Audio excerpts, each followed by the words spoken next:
So I'll just say welcome to this panel. It's the Trans in Artistic Production panel.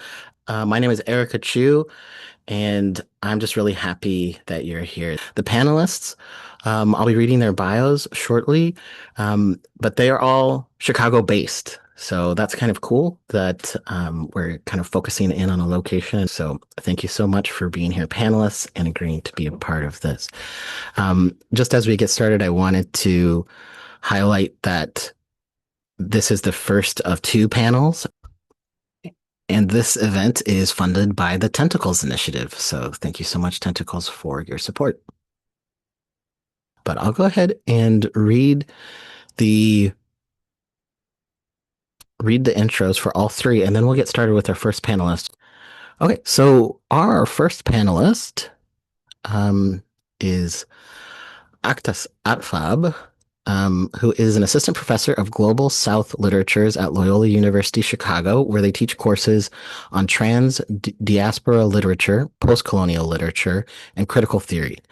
In engaging with trans of color critique and decolonial thought, they are currently working on their book titled Worlding Within: Trans Speculations Beyond the Human. To sharpen their academic work, Aqdas also writes speculative fiction and drama. Some of their creative writing can be found in Strange Horizons, 14 Hills, and Double Back Review. A couple of their short plays have been performed in Chicago. Aqdas is also the co-founder of Transform Gender Collective, a transformative justice collective for transmasculine and masculinist center BIPOC. So welcome. Appreciate you. Thank you so much, Erica. I'm really happy to be here.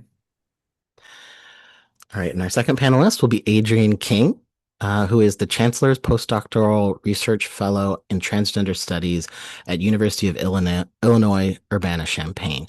He recently earned a PhD in American Culture from University of Michigan and previously earned an MA from Brandeis University in Women's, Gender, and Sexuality Studies. He attended undergrad at Hendrix College in Arkansas.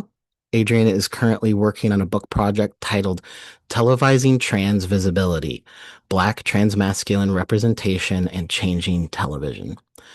Through looking at actors, scripted television shows, and reality television specials, his project traces the emergent meaning of Black transmasculinity on television during the 2010s, a transformational time for television, which saw the medium respond to growth of streaming, rise of trans visibility, and the Black Lives Matter movement. Adrian's work about actor Michael Bryan Smith and Smith's career as it related to police procedurals and cop roles was recently published in Jump Cut, a review of contemporary media. At large, their work seeks to demonstrate how trans representation on television, trans institutional inclusion, and trans rights were ideologically connected under a peak of trans visibility. Outside of the academy, Adrian is a competitive and passionate roller derby skater for the team Windy City Rollers. Welcome, Adrian. Hi, y'all. Thanks, Erica. Happy to be here. Benji Hart is an interdisciplinary artist, author, and educator. Their works have appeared in numerous anthologies, including No Cop City, No Cop World, Constellations of Care, and the second edition of Trans Bodies, Trans Selves. Their essays and poems have been published in Hammer and Hope, Time, Teen Vogue, and elsewhere.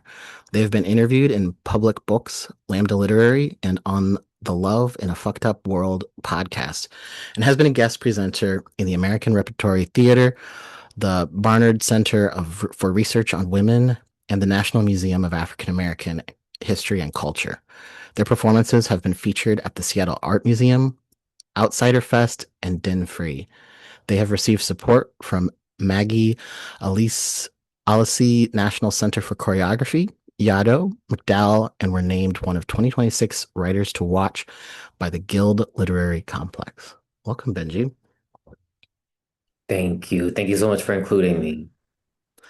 All right. Well, thank you so much, presenters, for being willing to participate in this. I'm going to stop sharing my screen and let Aqdas share their screen and get us started. Okay, thank you so much, Erica. Thank you, everyone, for being here.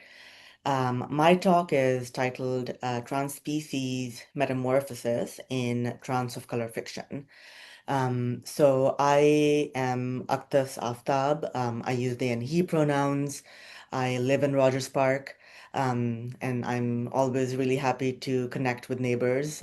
So if you live in Rogers Park, let me know. So I will be talking about fiction, trans of color fiction. In trans literary criticism, sometimes I have been seeing different scholars sort of lump together a lot of trans fiction into one category, and I'm really interested in what trans writers of color are doing that's different also from the larger genre of trans fiction. I'm most interested in how trans of color fiction can offer us a story of transness that divests from the colonial human. So, when I say colonial human, I am referring to Sylvia Wynter's work. So, Sylvia Wynter is a Jamaican decolonial and Black studies scholar who has described how we think about the human as being overrepresented by the European cis man. So, according to Winter, our modern understanding of what it means to be human relies on European capitalism. Um, Under this framework, the European man erected his self-image as the human in direct opposition to Black and Brown people.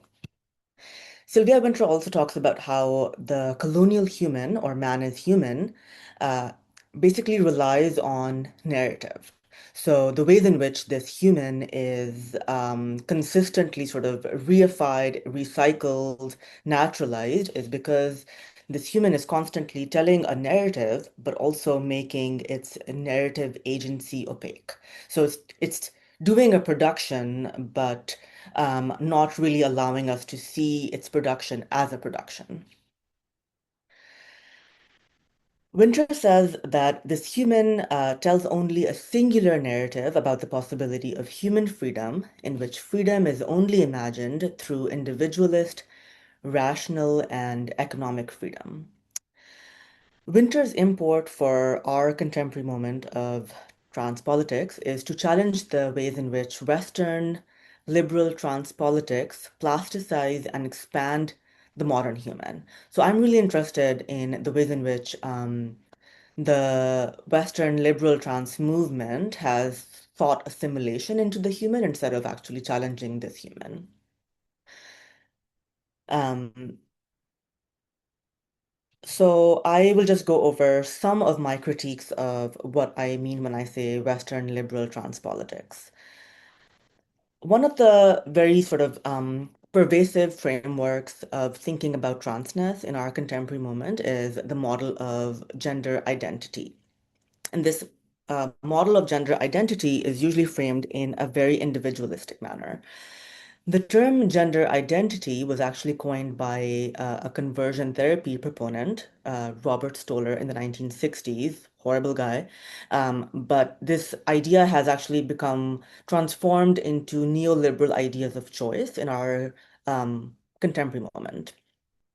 So I think we are all familiar with the idea of gender identity now. The early essentialist and pathologizing understanding of gender identity has now been replaced by the idea that every individual can choose their gender identity through self-identification. It is this idea of individualist self-declaration of one's gender, which signifies gender as private property, and this basically marks our global trans discourse in this moment. And of course, I'm not arguing against trans people's agencies over their bodies. Of course, I have also used this discourse of gender identity. Um, but I'm rather questioning how the dominant notion of individualist trans choice um, to self-identify relies on possessive individualism.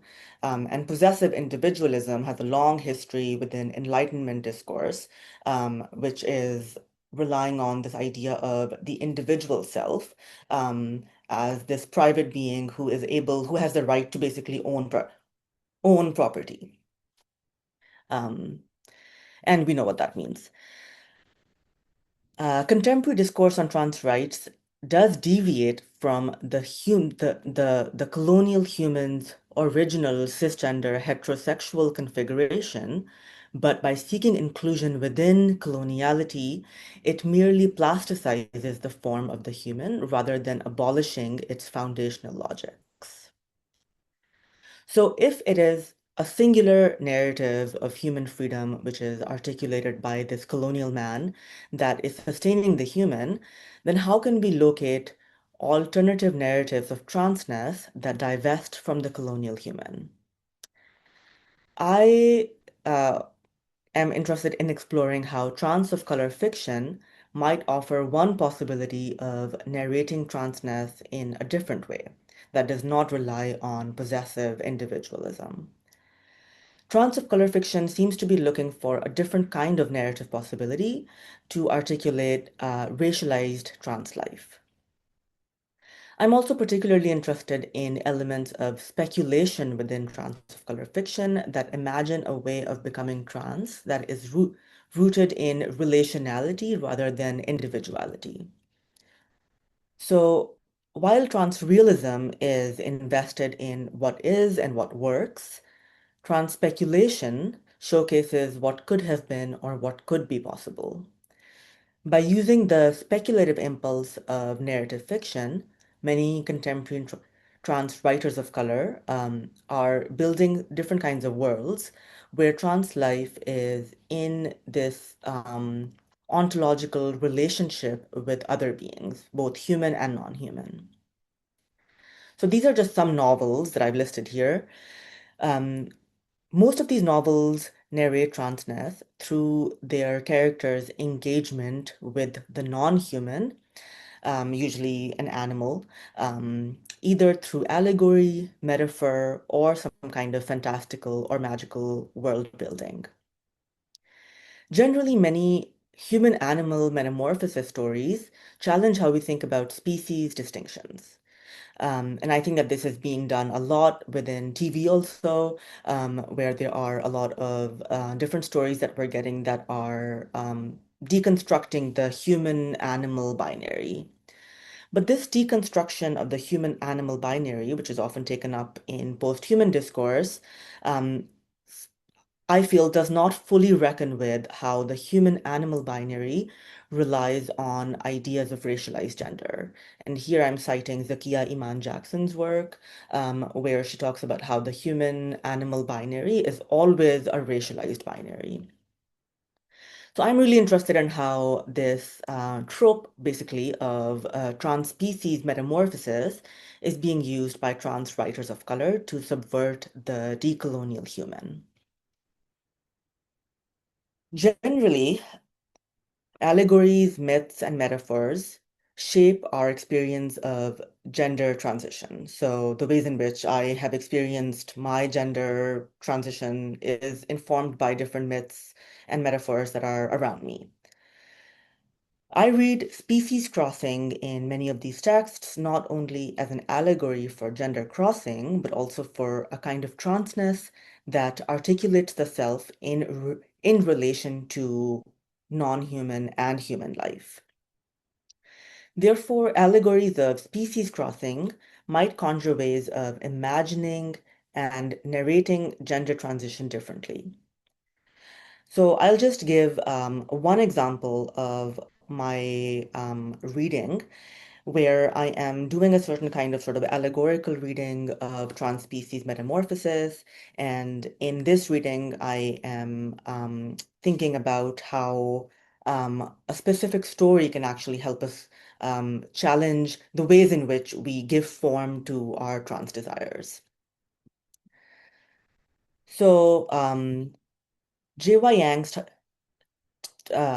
short story called Tiger Baby traces the story of a young woman named Feli who dreams of becoming a tiger. So that's basically the whole crux of the story. It's a short story. It's available online. You can read it. It's a great read. In the story, Feli is stuck within this human body, she dreams about becoming a tiger. She is living a really sort of banal life, stuck in this boring 9 to 5 job. Her family really wants her to assimilate into a heterosexual life. She does not want to, so it's not surprising that she wants to sort of escape this really sort of banal, boring human life and become this fierce tiger animal. Um, Towards the end of the story, she is fired from her job, and she sits on her bed and she starts realizing that she is finally transforming into her real tiger form. As her body transforms, she steps outside and realizes that she actually has not become a tiger, but rather an ordinary street cat. So that's how the story ends. Um, and along with the other stray cats on the street, she runs into the night, and then the story completely ends. So we don't really actually see what happens beyond that. So the story, I think, is basically about the dissonance between the trans interior, or how she feels, how she articulates the form in which she wants to transform, and her actual embodied form. So she dreams of becoming a tiger. She thinks she's a tiger, but she actually becomes a very ordinary stray cat. So something inside Feli always knows that she is not human and that she does not want to be human. But the only way that she can narrate her trans desires are through the schemas of tigers that she has access to within coloniality. So this is one excerpt from the beginning of the story where she is thinking of herself becoming a tiger. She's dreaming of this. And the ways in which she is dreaming of herself becoming a tiger actually relies on William Blake's 1794 poem called Tiger. Um, you can look it up. It's spelled tiger with a Y. And she also references this poem in the story. But throughout the story, the narrative actually has references to William Blake's poem. Um, There is a repetition throughout the story of Feli's true flesh or true form, um, even though we learn at the end of the story that her true form is actually not that of a tiger, but of a cat, of a small stray cat. But um, the only ways in which she is able to imagine her ideal form is constructed through a European romantic poem about, quote unquote, an oriental animal. The narrative is always citing phrases from Blake's poems, such as burning bright or forests of the night. Sometimes these references disrupt the flow of her narrative through the use of elements that seem alien to her own voice, such as the lack of punctuation between dread hands and dread feet. The grammatical out-of-placeness of many of these phrases borrowed from Blake suggest the colonial footprint of her own trans becoming. Feli's interspecies metamorphoses may be an allegory for transness, but Feli's dreams of becoming a tiger are mediated by coloniality. What she imagines and therefore narrates as her quote unquote true form is akin to how we may articulate gender identity as an ideal, desired image that is constructed as an escape from the malaise of capitalist human banality, but one that nonetheless can be imagined only as a singular entity. Even within the speculative world of the story, the tiger is not just an animal, but a figure that is constructed by Blake. It's also interesting that Blake was writing this poem on an animal that's native to Asia and not to Europe. And Blake encountered a tiger in 18th century London only in captivity because a tiger was brought from Bengal for display. And that was the first time that many people in London were encountering a tiger, and they were really sort of fascinated by this sort of like vicious animal who was described as this really scary predator. Blake's tiger is represented in the poem as a symbol of individual introspection. Um, and this is how Feli is also imagining herself. Another memory that Feli has of encountering an actual tiger is when she actually sees a tiger in a zoo, pacing back and forth in an enclosure. So even though she describes a tiger as majestic, as this regal, fierce animal, the only ways that she can imagine this figure of freedom is through either this animal being an oriental symbol for Blake, or through this animal being an object that is held in captivity and just something to be looked at. So this uh, critique in Tiger Baby reveals the ways in which we give form to our trans interiority. Feli's actual transformation, which takes place towards the end of the story, reflects neither Blake's individual romanticism nor the kind of objectification that is offered by zoos. It offers a different kind of narrative that helps the reader retrospectively reconceptualize Feli's trans interiority outside and beyond the narrative. So towards the end, she says that it's in the glittering eyes of another orange cat that she sees a lifetime of a really sort of boring urban cat life. The ending is different from the rest of the story in that it uses the speculative impulse to describe Feli's transformation into an animal who is rooted to place rather than a romantic impulse to fantasize about an out of place, unrealizable individual freedom. Her actual transformation takes place only through kinship with other urban cats. It is by following their movements that she can disperse into the night, described as part of a firework. A firework loses function on its own. So it's only in being in community with the other cats that Feli can actually become a cat. So while the tiger is imagined always as a soul hunter who can only be seen by being hunted for display in London, Feli's urban cat community slips through the cracks to escape capture. The Feli's eventual transformation can be known and understood only in relation to the other cat. After she transforms into a cat, she sees herself in the eyes of the orange moggy. Here, the story uses the classic mirror scene, which is a trope in a lot of trans fiction, where the trans character is sort of seeing themselves reflected in the mirror, or not seeing themselves. But over here, Feli is seeing herself in the eyes of the other. So she's recognizing herself by looking into the eyes of another cat.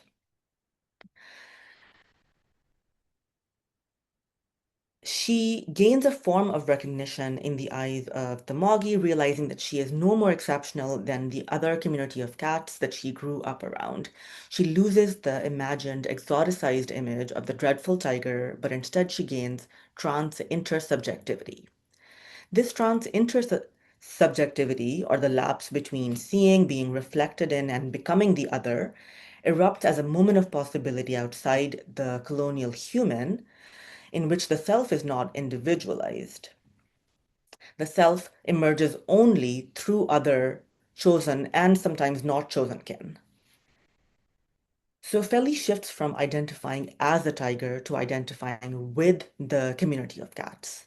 The speculative ending with Feli running into the darkness with the community of other small cats um, offers a narrative of transness that is relational and focused on community. The story therefore suggests that trans people of color like Feli may be stuck within colonial romantic fantasies of individual, knowable trans personhood, and I'm calling myself out here, but this story actually also pushes us to imagine transness as communal and as relation, where freedom is not individual freedom, but rather freedom from the claustrophobia of a sadistic kind of voyeurism and the orientalism of the colonial human. Okay, thank you so much. I would love to hear your thoughts. Yeah. All right, thank you so much. That's really fascinating. Um, so all of you attendees, you can write down your questions so you can ask it during the Q&A period. Um, but yeah, so interesting. Thank you so much. All right, Adrian is going to be our second presenter. Well, I'll go ahead and get started then if that's okay, Erica. Okay. Well, thank y'all for coming, especially to the people on the other side of the webinar wall. I appreciate your time and I'm really excited to hear what you have to say in Q&A. So the title of this is Parties of the Centuries, Trans Visibility, and Black Lives Matter Television.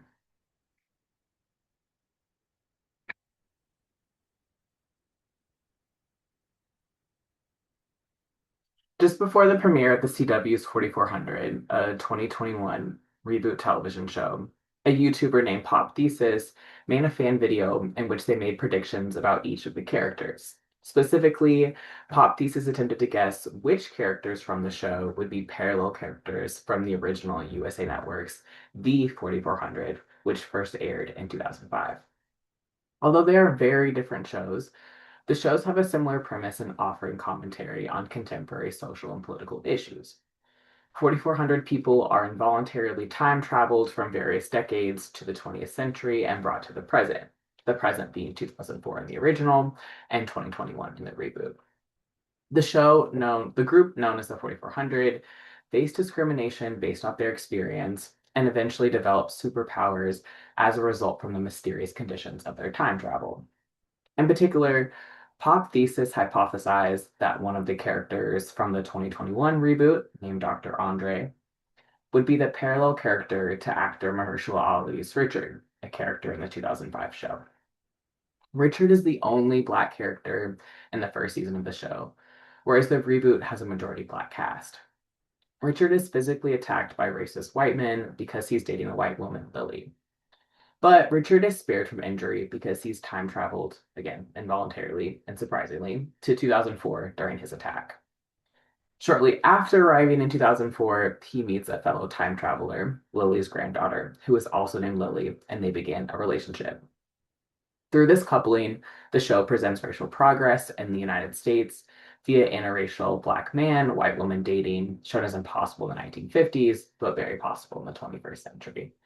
And this is the yellow circle and the arrow that's kind of from Richard to Andre on screen.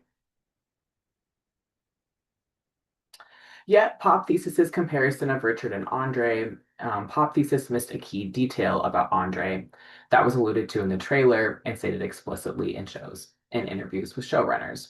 Andre is a trans character, and specifically a trans masculine character. I use trans masculine as an umbrella term to include trans men, some non-binary people, and others who identify as trans masculine. In my research, I traced the emergent meaning of Black trans masculinity on television during the 2010s as a transformational time in television, as a national and global medium, and in the United States at large. I argue that Black trans masculine subjects on television are repeatedly depicted as useful to the United States as a nation state through a term in which I'm calling the televised transvisibility subject. I situate that the convergence of transvisibility discourse, the rapid growth of digital television, and Black Lives Matter TV production created a Black trans masculine media trope that sought to affirm notions of global progress in the United States. This is remarkable as there's been no prior existing trope or stereotype associated uniquely to Black trans masculinity in media.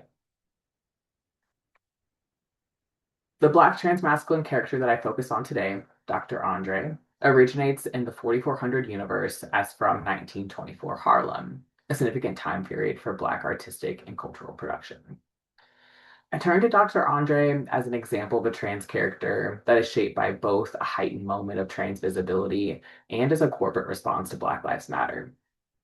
In particular, Dr. Andre exposes the tensions of constructing televisual narratives about the Black past, developing remedial trans representation via transgender characters, and simultaneously wanting to affirm Black struggle and trans existence in the present. To show the complexity and corresponding nature of these ideas, I'll discuss in detail two scenes featuring Dr. Andre. The first is a rent party scene in an episode titled Harlem's Renaissance Man, this is episode 4. And the second is a pride party scene that occurs in the next episode, The Way We Were, episode 5. The rent party reflects a popular type of social occasion in 1920s Harlem that were exclusive, vibrant, music-filled, private events, usually in someone's apartment, as the scene depicts. In the Pride Party scene, 4400 stages the popular contemporary daytime Pride event that centers LGBTQ plus people and happens outside in an urban setting. Viewers are presented with the rent party as a key element of Andre's life. While his unexpected arrival at the Pride Party, similar to his unexpected arrival in 2021, encourages viewers to engage with his expectations, with his experiences and reflections on Pride. This creates a meaningful link between these two events, as well as an avenue for understanding the Black past in relation to the trans present as it's constructed within 4400 as television. But before I get to these two scenes, I want to provide a little bit more background information on thinking about the Black past on television and provide some more context for the landscape of contemporary trans characters. In addition to being a reboot, 4400 feels familiar because it employs themes found in many Black historical dramas, and maybe you've seen one of these. 4400 displays the kind of eager contemplation, as film scholar Paula Massoud writes, that reflects, quote, upon and refracts many pasts and presents, considerations of what's changed, and more importantly, what hasn't, end quote, in relationship to Black life in the United States. 4400 does not have the same production value or cinematic aesthetics of many Black historical dramas, such as Ava DuVernay's Selma or other prestige television shows. After all, it is a CW show. I want to be clear about that. However, it does share a similar mission to make use of the Black past, to use the Black past to make sense of the racially just/unjust present. Yet, if we turn to understanding 4400 as a Black television show in the broader context of the television industry around 2020 and in response to 2014, another angle emerges. Black TV scholar Brandy Monk-Payton discusses Black television and racial injustice themes during the era of the Black Lives Matter movement, using a term that she calls televisual reparations. Televisual reparations captures how the television industry sought to compensate for, quote, for an inability to coherently register threats of material violence to African Americans by repairing psychic wounds through representation, end quote. Like WGN's Underground, for example, 4400 is supposed to make Black viewers feel psychologically good through channeling a proud Black past that affirms the Black experience in the present against the backdrop of Black Lives Matter. The trick is, even as 4400 offers a meditation on racial violence within the United States, as Monk-Payton indicates, this is not met with any substantial material changes in the US or in the television industry that would redress kind of these ongoing anti-Blackness and structural inequality. This is not to say that 4400 is not a show without meaning or that its creative team did not have anti-racist intentions. In fact, in all my research, I have found 4400 to be one of the most compelling and entertaining shows that I've seen. But this is to say that it is important to understand 4400 as a part of a commercial trend that looks to make television seem relevant during a time of national crisis. We can also understand Dr. Andre as a trans character reflective of changes in Hollywood related to trans people and trans topics. The 2010s saw the emergence of trans visibility, and this moment is often hailed as the so-called transgender tipping point. Scholar Susan Syker contextualized this moment of trans visibility as reflecting larger cyclical gains and losses for trans people, especially alongside other eras of heightened visibility throughout the 20th century. These contemporary shifts in trans visibility touched Hollywood and led to the development of new expectations and standards for trans characters. Some of these emergent expectations include the casting of trans people in trans roles, the reduction of physical anti-trans violence on screen, the construction of multidimensional characters, increased privacy for the bodies of trans characters, and the overall avoidance of negative backstories and plot lines. Many label these trans characters as good within a good-bad representational binary. Film scholar Kel Keegan takes the claim of good contemporary trans characters to task, however. Keegan points out how these good trans characters, quote, fold transness into the existing visual economy of normative media, end quote. In other words, these trans and gender nonconforming characters do not expose the uneasiness that comes with understanding that gender is not fixed. This is not to say that these new trans characters are secretly bad, as scholars T.J. Billard and Eric Zhang push back on claims that trans characters are bad when they do not explicitly challenge the gender binary. It is to say, however, that ideas and expectations about trans characters, especially within dominant definitions of good representation, should not be taken for granted. Rather, these ideas can be placed within the larger cultural context of trans visibility that promises by being seen, being relatable, and being taken seriously within traditional genre conventions that trans people would be guaranteed safety and security at large. And our current anti-trans moment demonstrates that this is not the case. With these thoughts about Black Lives Matter TV and trans representation in mind, I want to turn to these two of Dr. Andre's teams that I mentioned. Each episode of 4400 utilizes flashbacks to explore the backstory of a different character leading up to their unexpected time travel. In Andre's flashbacks, you will see him at a rant party, experiencing racism at work from his boss in another scene, and in another scene, arguing with his girlfriend at home about his lack of work-life balance. Sepia tones and blurred edges mark all of Andre's flashback scenes, evoking the photographic technologies of the past. And you can kind of see that in the slide that's on screen right now.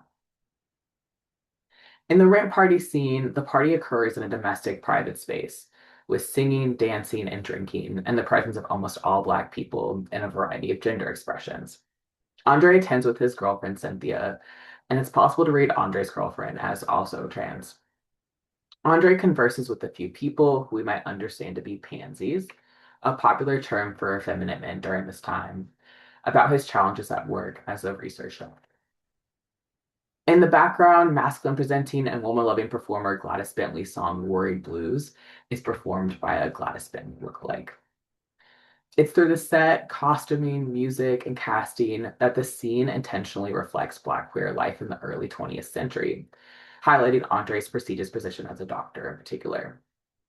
This scene stages a Black past and employs a kind of Black cultural referentiality, which are hallmarks of television reparations. By contrast, the Pride Party scene emerges within a different narrative context than the Rant Party. While 4400's flashbacks fill out the context for each character and reveal their main conflicts and tensions, the Pride scene emphasizes the growing romantic connection between Andre and another 4400 character named Shanice, and this is her in light blue on screen. Andre and Shanice stumble upon Pride after they sneak out of their hotel where they're being detained to spend time together and explore the city. The scene begins as Shanice and Andre turn the corner and walk down a street alongside a group of people with rainbow flags and rainbow-colored outfits, before arriving in an enclosed outdoor area with loud music and dancing. Here, the presence of rainbows and the party atmosphere signals to viewers that this is a Pride event. A greeter in a rainbow summer suit stands in the entryway. Andre asks the greeter what country the rainbow flag represents, and the greeter replies that the flag represents the LGBTQIA+ community, and upon witnessing Andre's confusion, adds, quote, it's about inclusion. This is a place where everyone can celebrate exactly who they are and who they love and show that love to the world proudly, end quote. Andre's lack of familiarity with Pride allows viewers to revisit the current framings of Pride, especially a supposedly welcoming place for queer and trans people within the 21st century. Andre's comment shortly after entering the party further ties the Pride scene to the rant party scene. The camera pans to close-ups of a multiracial group of queer people dancing. In the muffled background plays Starstruck, a feel-good pop song by white gay British performer Ollie Alexander. Looking around the party, Andre remarks that, quote, this is just like mine, Cynthia's little corner of Harlem, but all out in the open, end quote. At face value, this suggests that the presence of queer and trans people dancing to music and having a good time establishes the resonance between these events. Still, it's worth troubling the comparison between the scenes, both to expose the way that race, gender, and trans/queer community spaces are related, and to understand how Black and trans televisual frameworks fit into one another. While the show frames Andre as immediately welcomed at Pride, there have been a number of criticisms raised against the 21st century Pride event. These critiques range from the over-involvement of corporate sponsors practicing rainbow capitalism, the presence of police that erase Pride's origins in the Stonewall Rebellion that resisted the police, the centering of white cisgender gay men, or even the desexualization of Pride and efforts to appeal to homonormativity. This does not mean that it's not possible for Andre or another Black trans person to have fun at Pride as an event, but that these critiques are absent in a show that is otherwise critical of the structures that affect Black life in the United States. If the Rent Party comes to represent a legacy of Black people being in community and transgressing the boundaries of gender and sexuality, then there are various Black, queer, and trans social spaces that are more aligned from this tradition, ranging from a brunch event to a ball to a mutual aid campaign, or even a party in someone's apartment, the last two in which are the very origins of the Rent Party itself. If the frameworks of Black belonging fail to provide justification for the Pride Party scene, how might we then turn to 4400's engagement with trans representation as a gateway to understanding the show's alignment of the Rant Party and the Pride Party? Since contemporary modes of trans representation presents transgender as good, 4400 must present Pride as inherently welcoming and accepting. Andre's encounter with Pride allows audience to make the connections between contemporary ideas about transgender as legitimized identity through its relationship to the past. Andre, as a trans and gender nonconforming person, affirms that transness is not a new category through his recognition of Pride as a similar gathering of queer and trans people as the Rent Party. In this way, the show establishes trans not as a slippery category that changes throughout time and is deeply relevant to cultural context, but as fixed and legible. Here, Andre's position as a Black trans person before the advent of transgender means that he cannot challenge racialized gender as a category, which might untangle dominant ideas about what race and gender really are, maybe to Marcus's point. Instead, he could only affirm contemporary ideas about gender.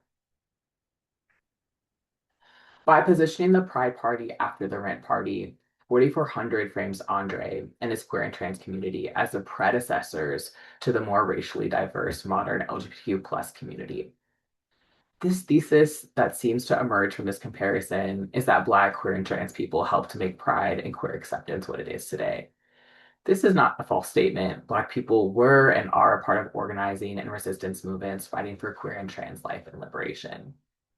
Still, the conundrum for me is that 4400 articulates this thesis through its trending engagement with Black television that portrays the past as full of fierce Black people to make television seem relevant during the Black Lives Matter era, and because of new expectations of trans representation that seek to depict trans people as valid because we existed in the past, not because we exist in the present.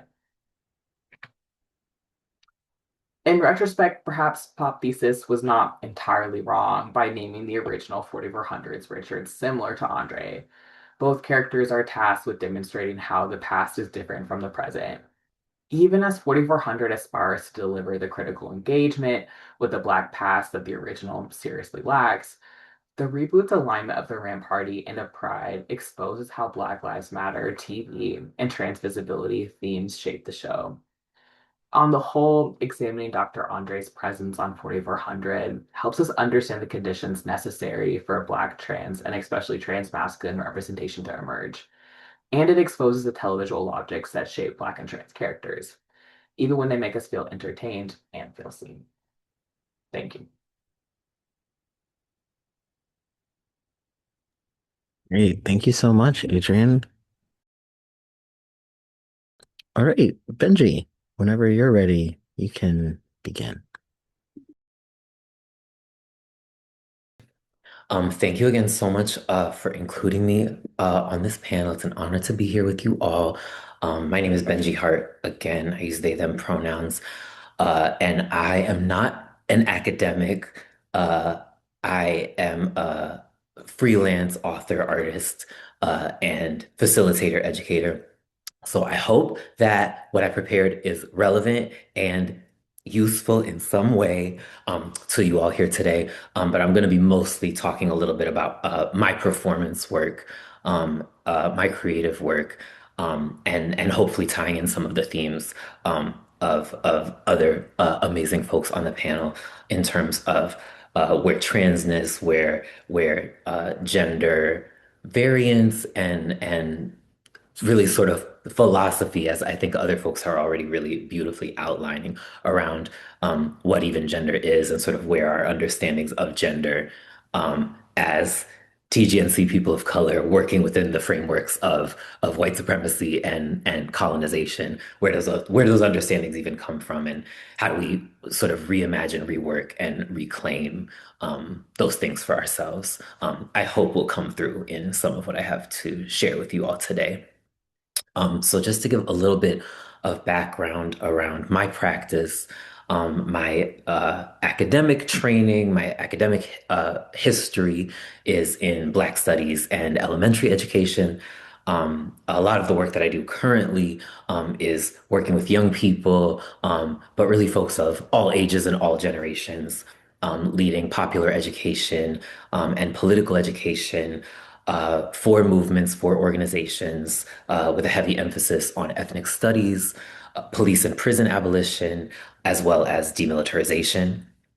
I also do a lot of facilitation of transformative processes for community members and organizations, and work with folks, including Ash Stevens, who's going to be on the second panel, to address the root causes of conflict and violence in our communities, in our movements, and in our organizations, and seeing that fundamentally as an abolitionist practice. How do we address conflict and violence in our communities in ways that understand the root causes and move towards accountability and self-reflexivity and away from punishment, away from carcerality? And what I'll really be focusing or sort of talking about with more emphasis today is my creative work. I'm a writer, I'm a poet, I'm a dancer, and a lot of my creative work is stage work that involves movement and spoken word in combination with one another. So I'll be talking a little bit more about some of my past and present creative projects. But I wanted to first give folks just a little background around all of the work that I do, especially because I see all of these practices as informing and deeply connected to each other, but also I see them all very deeply as trans practices, as practices that are informed by a trans relationship to all of these systems and structures that we're talking about: resisting, defunding, abolishing, and reimagining new possibilities and new ways of existing and coexisting and relating beyond. So much of that for me is a trans practice, is a trans ethic, and is deeply informed by what it is to be trans, what it is to be gender nonconforming, and what it is to exist as who we are already, as outside of, beyond so many of the systems and structures that we know are in the midst of collapse and also need to come down and need to be brought down. So the first performance that I ever made, the first sort of full performance that I ever uh, authored, is called Dancer as Insurgent, and it was actually my senior thesis in Black Studies. I was a member of the ballroom scene for about 10 years and an active member of the ballroom scene for about 10 years. And Vogue was a huge part of my awakening as a Black femme, Black gender nonconforming person. So Vogue and my long-standing relationship with Vogue, which is deep and loving and also fraught and complicated, is a big part of my creative practice. But this first piece that I wrote, which did serve as my senior thesis, was very sort of didactic and very like my sort of manifesto on Vogue, not as spectacle, but as a radical form of Black trans resistance, and sort of wanting to reroute Vogue in its history of resistance to policing, its history to resistance of incarceration, and really uh, originating Vogue as an art form that was created originally first and foremost by incarcerated Black, trans, and queer people in Rikers Island prison, which is this important chapter in Vogue's history that so often is erased and ignored, and not centering Vogue in the fashion world and in the sort of ascendance to whiteness and to wealth, which is a part of Vogue and a part of Ballroom, which is part of what makes it so fraught and so complicated, but is also not the whole story. And it's so often the parts of it that are, for me, the most radical that get erased. And so much of this piece was about trying to reroute Vogue in the parts of its history and in the people and the places that get erased from that history. And that was about a 30-minute movement and spoken word performance. And this is just a few images of Dancer as Insurgent being performed for the Elements of Vogue exhibit in Madrid in 2017. And this is a Rashad Newsom piece that was also part of the exhibit. So different artists were brought in to activate uh, this space that Rashad Newsom had designed. And so this is still images of a performance of Dancer as Insurgent from back in 2017. Um, More recently, I've also been trying to figure out for my own practice how to make my creative work not just individual and not just solitary and me writing and making my own performances, but how do I connect the organizing work that I do, the abolitionist work that I do, and my uh, creative practice, and so much of that has meant or has looked like what does it mean to move in collective and to engage in these practices in collective and not just in individual ways and spaces. And so more recently, that has looked like the Navigating Blackness, Navegando lo Negro performance exchange, artist exchange, which I co-organized back in 2022 with Edrimael Delgado and Ivelisse Diaz, um, who are both Black Puerto Rican artists. Evie's based here in Chicago. Edri is based currently in Ponce in Puerto Rico. And they're both incredible bomba practitioners. Evie in particular is a very venerable member of the bomba community globally. But Edri Mael is someone else who also does Vogue and bomba, which us getting to meet has been a very special part of my creative practice.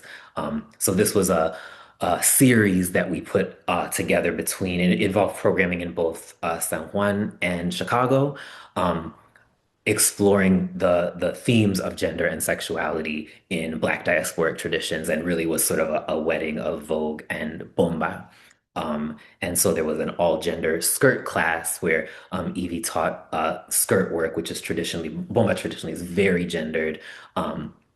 And there's a lot of revolutionary changes, shifts happening in the bomba community, and increasing intersections between the bomba community and the ballroom community in Puerto Rico, which is really incredible. And so we talked a lot about that, explored a lot of that in this series, and we also rooted the conversation in abolition, and one of the first sort of the grounding workshops of the series of the exchange was an intro to police and prison abolition workshop. So we talked about why abolition is so core to asking a lot of the questions that we were asking about the intersections of gender, sexuality, and Blackness. And so it was a really, really special um, uh, uh, event that I got to be a small part of. And these are some of the images from the closing series, the closing set of events in San Juan in I believe it was July, if I'm not mistaken, of 2022. And so this is a closing. Some of these images are of the closing bombazo, where there was a sort of a Vogue and bomba fusion that took place at La Boico. And then there's one still image of my performance of World After This One, which this exchange was also about sort of helping bring that performance out into the world. So my most recent uh, performance is called World After This One. It premiered as a completed piece in 2024 here in Chicago. And it the piece looks at the relationship between Vogue, bomba, and gospel music, and imagining or sort of looking at all three of those in conversation with one another. Um, to help illustrate the ways in which Black people throughout diaspora and throughout history have often used the materials of empire to imagine the end of empire, and the really complicated, fraught, messy ways in which Black people are often repurposing the materials of their oppression to imagine liberation, and the ways that that is genius and also messy and also complicated and also uh, can really blur the line between liberation and oppression. And whereas I think Dancer as Insurgent was very like, here is my thesis, here is my manifesto, I think World After This One was a challenging piece for me, precisely because I wanted to let the art form speak for themselves rather than having sort of my own thesis or my own, here's the message, here's the takeaway, here's the final thought. uh, the ways in which so many of these art forms exist in this complicated gray area, where it can be hard to name what is being done here, and are we elevating these elements, or are we dismantling them? Are we seeking entrance into these systems and these structures, or are we working to dismantle them? And it's often not a clear answer, which for me as an organizer, it can be very frustrating and very hard to grapple with. But it was in many ways a spiritual experience to really think about and really sit with what have how have my ancestors asked and answered these questions, and what are the complicated uh, challenging of binaries that these Black diasporic practices are pushing me as a Black trans person, as a Black queer person, to sit with, and to grapple with. And so, if we have time, this is about a 3-minute promo that I made with Chicago Dance Makers Forum in preparation for the premiere of World After This One. So, I just wanted to give folks a quick sample of what some of the piece actually looked like, and me talking in a little bit more depth about the core themes of the piece.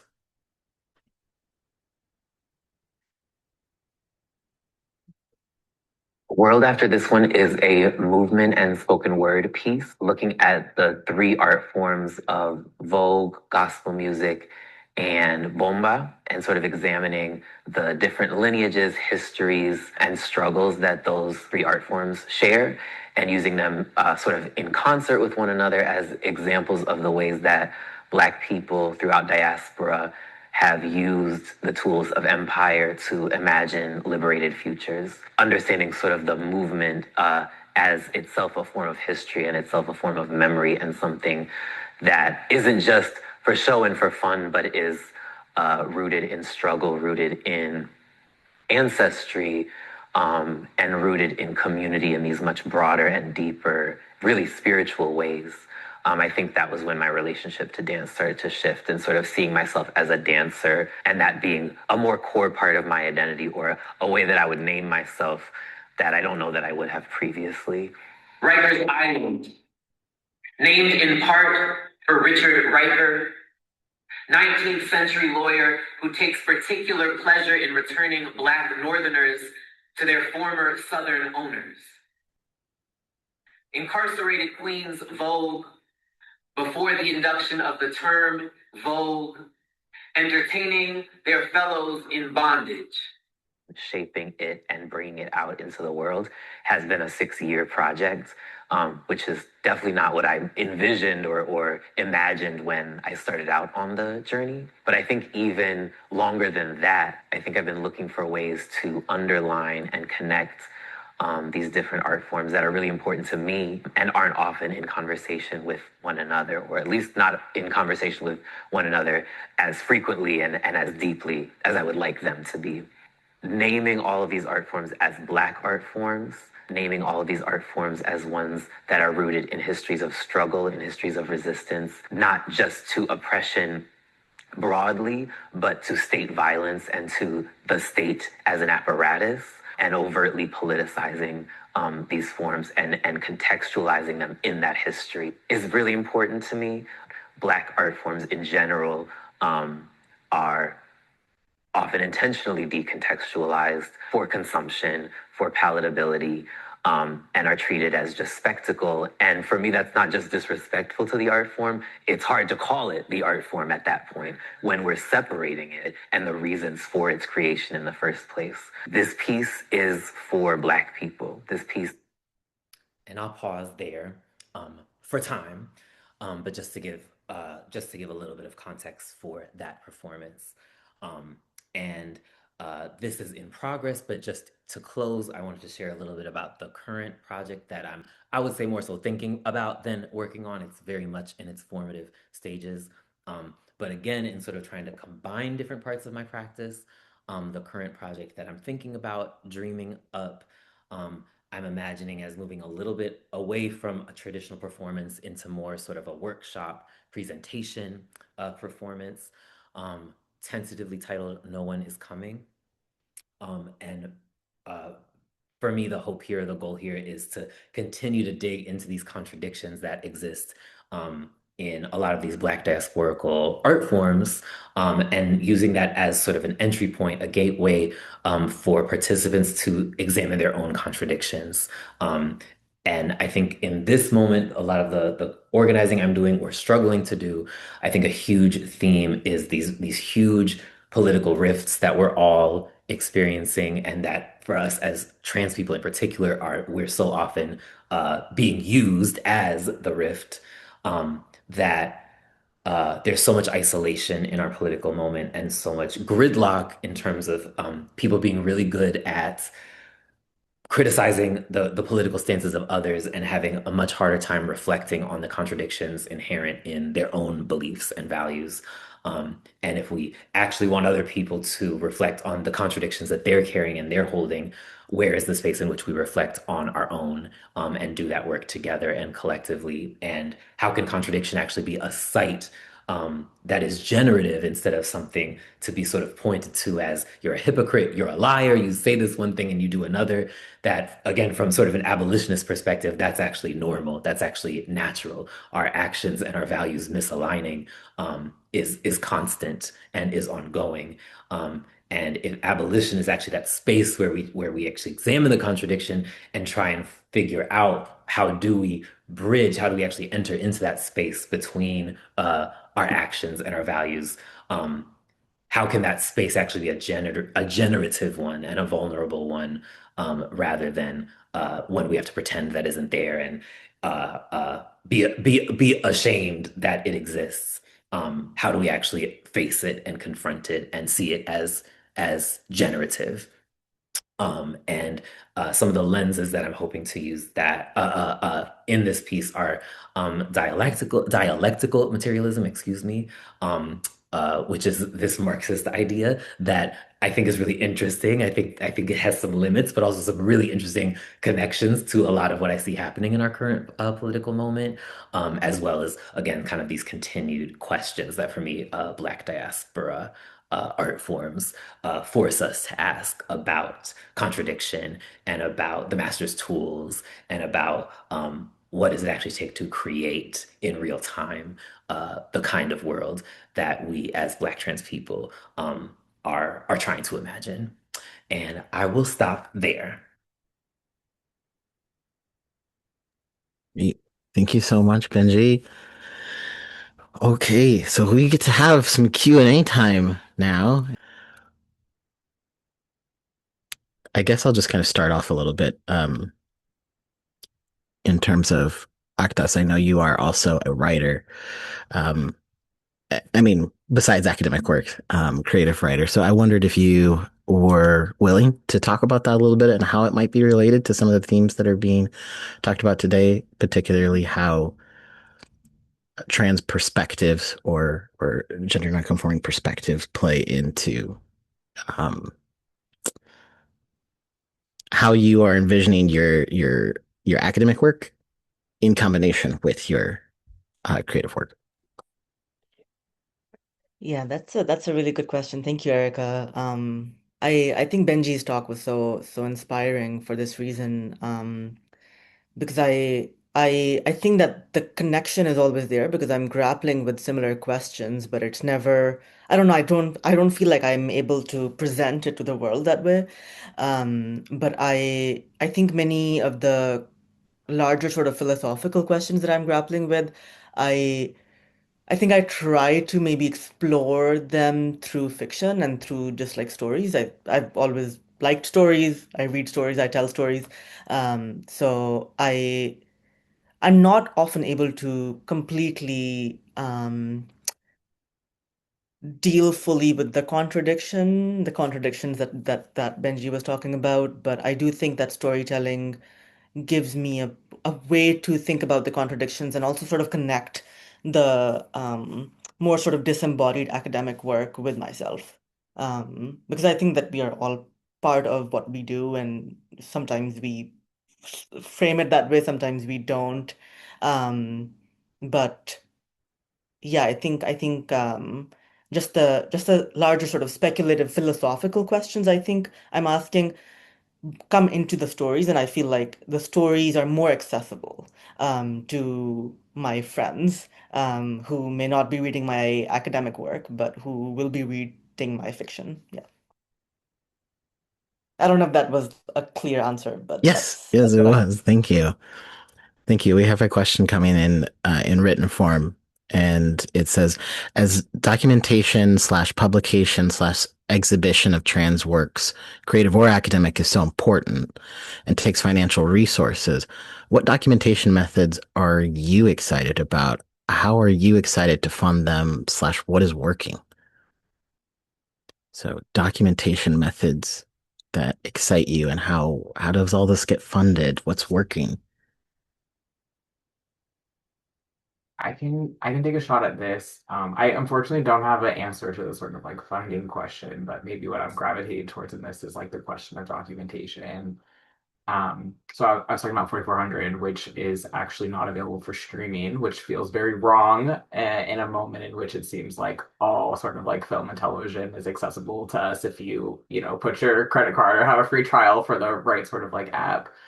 And I think one thing that's really important right now, again, in regards to documentation question, is that we actually like save the media, like figure out different ways to sort of like save this media and to like talk about this moment. And so yeah, like whatever methods are necessary, but just trying to get a hold of this content because it will go away, it will change. Like we live in an era where we don't sort of like own our own media. And so I think that is a really important part of like this time right now.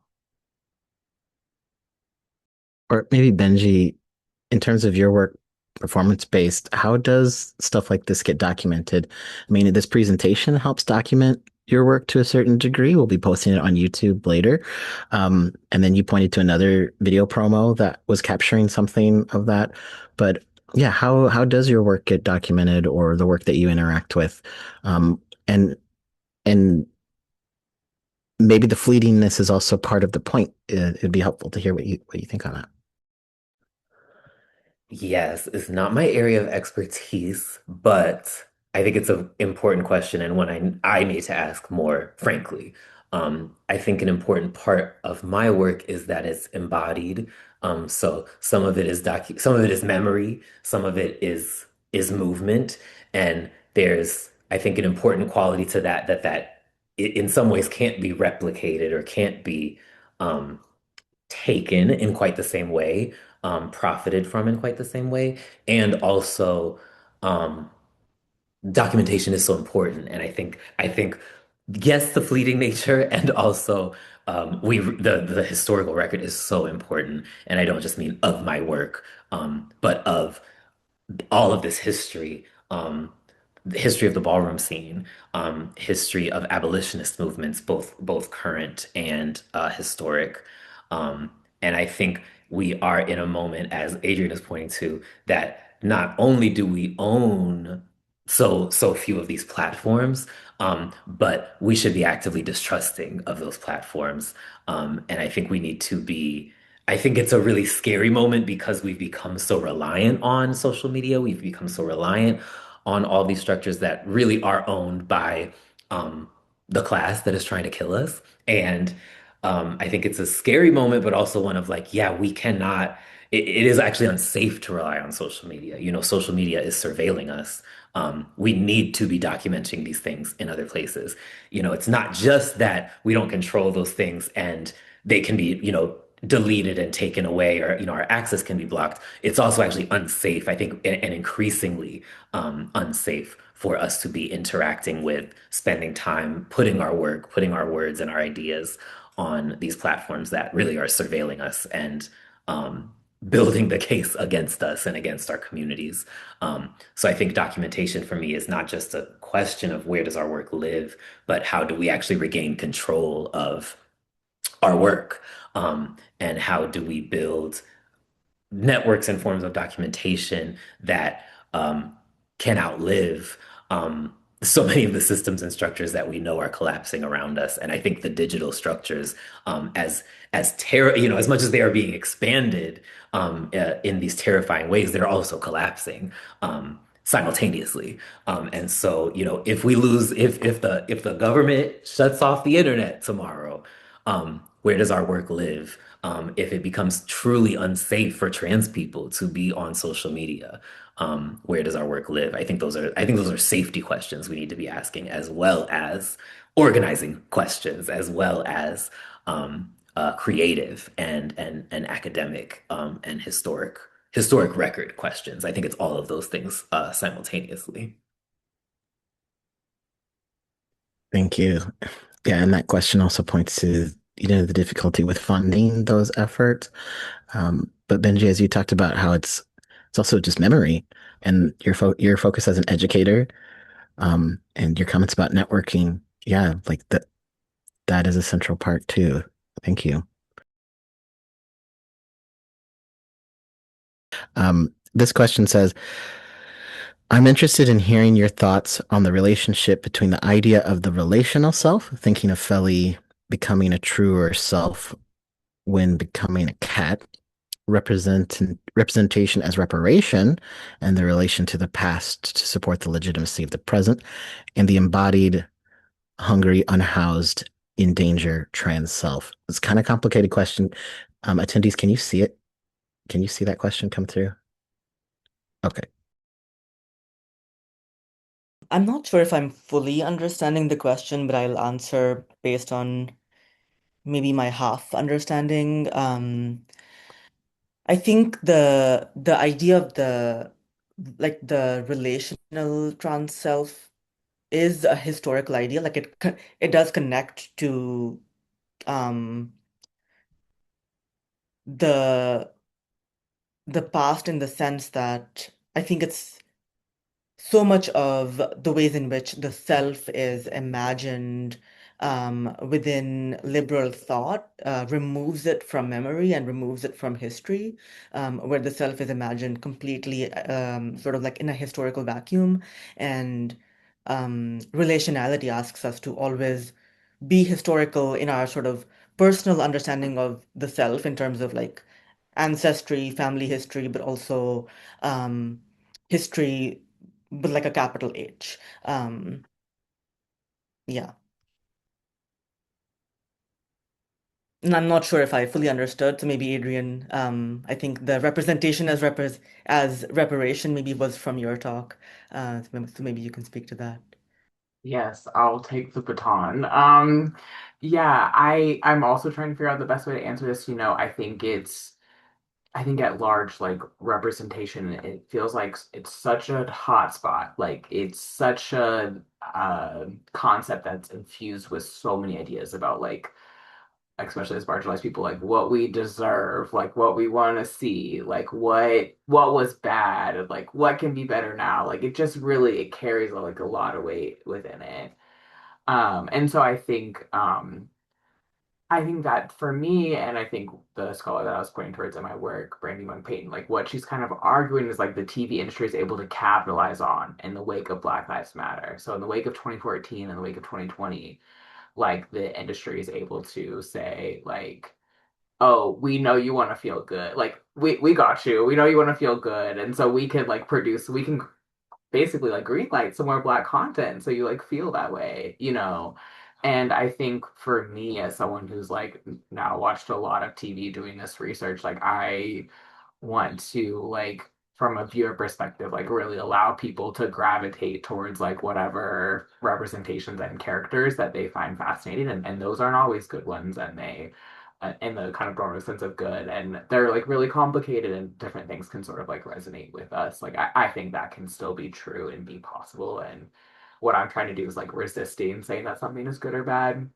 But at the same time, I do want to point to like naming that this is under capitalism and really naming through sort of these waves of like transvisibility of like more Black media production is also about these cycles that happen within this industry. And so like how are we able to like name and hold that and not see, I think for me, TV as a sort of end all be all about like what we can be and what we can imagine, what we can do. I actually do think it's art, you know, as Octus and Benji were talking about. I don't think it's TV. You know, I don't think it's mass produced TV, but I think it's important to really be able to sort of like pick apart these things and like we can hold a lot of complexity, but it's really important to sort of like have that analysis to like draw these things. So hopefully that kind of answers the question or gets at it in some way. So the person who asked the question said, "Apologies for the question. I'm just thinking about being embodied as connecting so many of the ideas that your talks have generated for me." All right, let's take another question for Aktas. Could you say more in terms of critique on gender as private property? Yeah. So this notion of gender as private property basically just comes from the body being private property. So the European Enlightenment idea of the personhood of like individual personhood, and this comes from John Locke, like one of the terrible white guys, um, is that we all have a right to possession, which means possession of the self and also possession of property, and the self um, can have rights only if the self is able to own property. So much of the ways in which we think about selfhood and the body and owning our bodies is rooted in the idea of the body being able to own property. Um, and I think that we need to move away from that, and we also need to interrogate where our ideas of self-possession come from. I think a lot of reproductive justice activism also relies on this idea of like, like my body is mine, I own it, which makes complete sense. Of course, no one else should own anyone else's body, so I think that's where it comes from. But I also think about how there are genealogies and histories of Black feminism and other women of color feminisms which have asked us to think about the body differently, not as something that we may own, but the body as something that's constantly teaching us something. Um, yeah, so I think we have different histories of thought available, but we are relying on a specific thought, maybe without interrogating it that much. And I think I just want us to interrogate that more. Yeah, that really seems similar to some of Benji's comments about abolitionist thought and how that reflective practice of examining your own contradictions and ways that you interact with others is is really valuable and not a place of shame, but a place of interrogation. Um, okay, somebody has another question for Octus, but maybe we can ask one in between so that we don't just hammer you with questions. But something I was thinking about from Octus's presentation about coloniality led me to be thinking about how that shapes the stories that become available to us. You know, the publishing industry itself. And I think this also speaks to Adrian's comments about how television reaches us and why television gets produced and all the funding sources and expectations of profits that are around that, as well as what Benji was talking about with, you know, white supremacy and carceral logic kind of being a part of how what people expect from the world. So I guess can you say anything about how work gets produced, whether television, art, writing? How how do we operate within these masters' houses in a way where we can fight back, but also get heard, get seen, get read?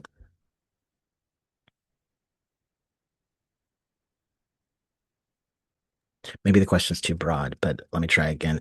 Um, how can we interact in this world that's messed up in a way that is useful, um, but we're kind of have to submit to these systems in order to just get our ideas out. Do you have any thoughts about that, and like as it relates to the work that you're working on? I'll take a stab at it. Um, I'd be really interested to hear other folks' thoughts as well. I think there is always contradiction. Um, and I do think that it can be uh easy to look for perfect solutions and never find a solution. It can be easy to look for a perfect outlet for your work or your message, and never be able to find it. And I think we also have to be honest about what the limits of platforms, of institutions, of the various places that we might be sort of where our work may be temporarily housed. Um, I think if we have, I do my best. I certainly do not do it perfectly, but I do my best to have a clear intent of what I want, what kind of work, what kind of world I want my work to help usher in, and who are the people, who are the communities that I'm trying to speak to. And if an academic setting helps me do that, that's the answer to that question. Or, if performing at a certain venue is feels in line with that goal, then I think that's the answer to that question. But that for me is a different question than, is my goal to be in this particular institution or in the academy, period? Is my goal to be on this particular streaming platform, or to be, to win this particular award, or, you know what I'm saying? Like, that's a different goal. That's a different goal. And I think that we should always be asking ourselves that question. And we all got different goals. It's okay that, we all got different goals, but I think also asking, like, yeah, is the place that this work is living actually helping bring about the kind of world that I want to see? And I think per a lot of what Adrian shared, I think that raises really important questions about, is representation the goal? Because if it is, okay, great, but if we believe that something else comes after representation, is this representation actually helping us get there? And are we being honest with ourselves about sort of what the metric even is? Thank you. Yeah, I think that that's really, really helpful. We're just closing down. There is one question for Aktas about more folk tales. I'm worried we don't have time for that. So if you could give an abbreviated version, but do you have any thoughts about more fables or folk tales that include this experience of trans metamorphosis? I would just recommend River Solomon's Sorrowland, which is a gothic novel about a person turning into a fungus. And I think that that's doing some really wonderful things. So I just really want to thank the panelists. So even though you can't hear it on the other side, if you're an attendee, give them a round of applause. Thank you so much for being here and sharing your time with us. But thank you so much for being here and have a good rest of your day.